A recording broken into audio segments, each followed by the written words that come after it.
صباح الخير، ازيكم؟ عاملين ايه؟ ان شاء الله تكونوا بخير. عايزه ابتدي الفيديو بتاعي بان احنا ما نبطلش ندعي لغزة مهما حصل، ومهما الجرائم والمذابح وكل الافتراء اللي بتعمله امريكا واسرائيل استمر. برضو احنا ما نيأس في رحمة ربنا، وكل شيء عند ربنا بميعاد. طيب، النهاردة بإذن الله هكلمكم عن الضوافر وازاي اهتم بضوافري، عشان زي ما قلت قبل كده اكتر حاجة بتبان من البنت هي وشها وضوافرها. فلازم احنا، وطبعا يعني مش معنى كده ان احنا نهمل بقى جسمنا، لا، بس اقصد ان ما ينفعش خالص ان انتي تهملي ضوافرك تبقى مش نظيفة، ضوافرك تبقى مكسرة. يعني لازم لازم لازم على طول يبقى في مبرد صغير في محفظتك او في شنطتك، على طول بتهتمي بضوافرك. يلا بينا نبتدي، بسم الله. طيب، بداية اهتم بضوافري ازاي؟ لو ضوافرك ما بتطولش يبقى انت كده محتاجة تاخدي فيتامينز. وهقولك على الانواع الكويسة اللي في السوق اللي ممكن تاخديها ومش مستوردة، وسعرها يعني سعرها يعتبر متوسط، مش رخيصة ومش عالية قوي.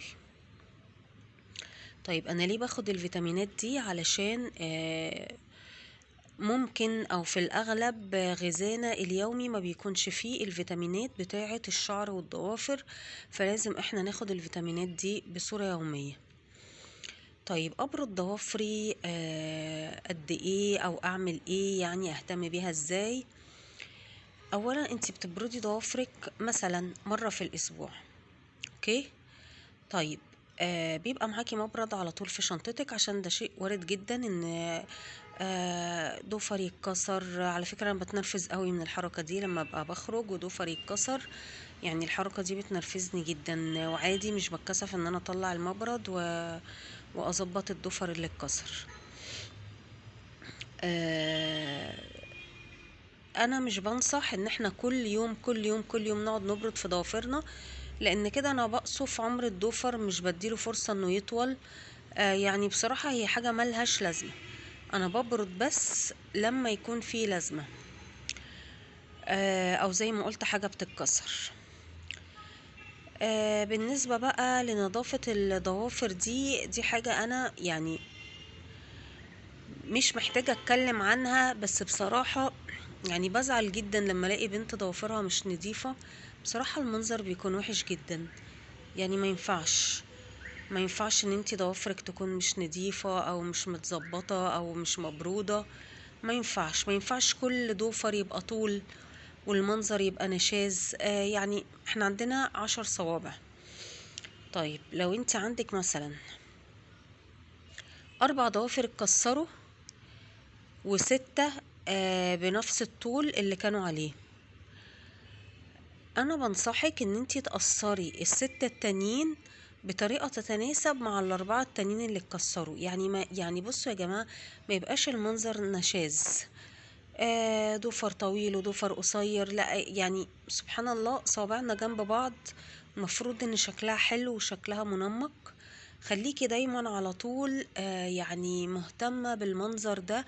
وانا مش بتكلم دلوقتي على مانيكير خالص، بالعكس، يعني الحمد لله احنا بنصلي، يعني مش هينفع ان احنا نستخدم المانيكير ده بصورة يومية، ولا ينفع ان انتي تحطيه وتروحي تتوضي عشان بينقض الوضوء. لكن انا بتكلم يعني هي مجرد ان الضوافر شكلها صحي، مرتبة، نظيفة، كده خلاص انتي ضمنتي ان شكل ضوافرك حلو.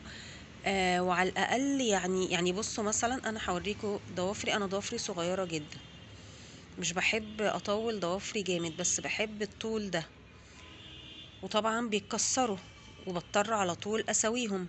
فالقصة مش في قصة الطول خالص على فكرة. برضو يعني الطول له حدود. يعني الضوافر كل ما بتطول قوي لا شكلها مش بيبقى حلو، و... واي حاجة انت بقى هتيجي تعمليها في البيت هيكسروا هيقلموكي جدا. يعني خليكوا دايما في المتوسط، بلاش الافوره، حتى شكلهم مش بيبقى حلو، بيبقى عاملين كده زي المخالب. وطبعا الضوافر اللي هي طالعه جديد اللي بتلزق دي شكلها مش حلو خالص بصراحة، يعني مفيش احلى من المنظر الطبيعي. انتي ممكن تستخدمي الضوافر اللي هي الارتفيشال دي في مناسبات مثلا، وبرضه تقصري، يعني طولهم يبقى مناسب، مش لازم الضوفر يبقى طويل قوي شكله يبقى مقزز وغريب. ويعني كل ما الحاجة كانت بتميل للطبيعة اللي ربنا خلقنا عليها كل ما كانت احلى. طيب انا خلاص خلصت النهاردة الفيديو بتاعي، يا رب تكونوا استفدتوا. اكتبولي في الكومنتات تعليقاتكم، اكتبولي يعني، خلي كده في فيدباك بينا.